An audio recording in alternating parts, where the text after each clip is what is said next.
নমস্কার, আমি তানিয়া। কয়েকদিন আগে মানে কয়েক মাস আগে আমি একটা ভিডিও আপলোড করেছিলাম। সেইটা নিয়ে তো তোমরা পুরো একদম তোলপাড় করে ফেলেছো। তো সবার ফার্স্টে আমি এটা বলি যে ভিডিওর টপিকটা কী নিয়েছিল। তো টপিকটা এই ছিল যে প্রথমবার যারা মা হয় তাদেরকে হেলথ থেকে একটা টাকা দেয় না।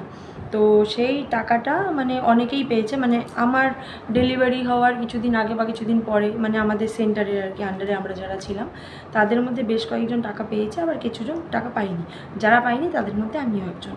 তো একদিন হঠাৎই করে আমার ফোনে একটা মেসেজ আসে, মানে ফোন পেতে মেসেজ এসেছিলো যে ICDS থেকে 5,000 টাকা তোমাকে দেওয়া হয়েছে।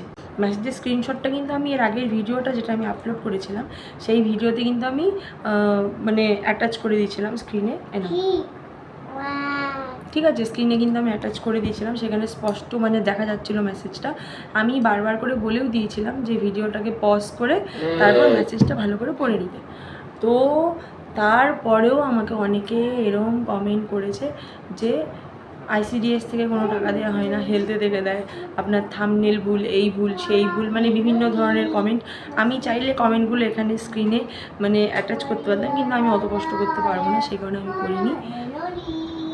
এবার তোমরাই বলো যে আমার কাছে মেসেজটা এসছে ICDS-এর নাম করে, তাহলে আমি কি ভাববো টাকা মানে মেসেজটা আমার ICDS থেকে এসছে না অন্য কারো থেকে এসছে? তাছাড়া আমি ভিডিওতে তো মেনশন করেই দিয়েছি, আমি বারবার করে বলেছি যে মেসেজটা ICDS-এর নাম করে এসছে, ICDS-এর থেকে এসেছে এরম নয়। ঠিক আছে, তারপরেও তোমরা না বুঝে মানে না হলেও এত কমেন্ট আমার কাছে আজকের ডেটেও আমার কাছে মেসেজ আসে যে ICDS থেকে কোনো টাকা দেওয়া হয় না, ভুল বার্তা ছড়াবেন না, অমুক তমুক সমুক, মানে বিভিন্ন ধরনের কমেন্ট। মানে আমি বলছি না কেউ আমাকে গালাগালি দিয়ে কথা বলছে, কিন্তু মানে না বুঝে কাউকে কিছু বলাটা কি ঠিক বলো তো? যারা একটু বেশি বুঝে ফেলেছে তাদের কথা তো বাদই দিলাম, তারা তো কমেন্ট করেইছে, তাদের মানে কমেন্টে আমার কিছু যায় আসে, ওইসব বোকা কমেন্টের মানে আমার কিছু যায় আসে না।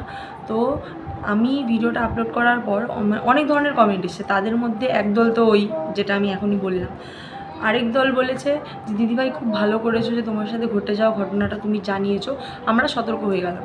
আবার আরেক দল বলেছে দিদিভাই আমাদের এদিকেও ঘটনাটা ঘটেছে, তার মানে বুঝতে পারছো যে এটা শুধু আমার সঙ্গে হয়নি বা আমার সেন্টারের মায়েদের সঙ্গে হয়নি, আরও অনেকের সঙ্গেই ঘটনাটা ঘটেছে।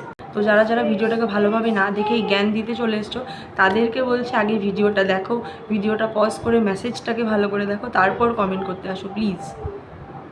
বাকি যারা আমার ভিডিও দেখো তাদেরকে অনেক ভালোবাসা, এইভাবেই আমার পাশে থাকো আর রেগুলার আমার ভিডিও দেখতে থাকো। আসলে কয়েকদিন আমার শরীরটাও বেশি ভালো ছিল না, সেই কারণে আমি ভিডিও কন্টিনিউ আপলোড করতে পারছিলাম না, তবে চেষ্টা করবো এখন থেকে রোজ আপলোড করার, মানে রোজ ডেইলি না হোক 1-2 দিন পর বা মানে যাই হোক একটা কিছু করবো। ওই ভিডিওতে আসা কমেন্টগুলো তো আমি এই ভিডিওতে মানে স্ক্রিনে অ্যাটাচ করিনি।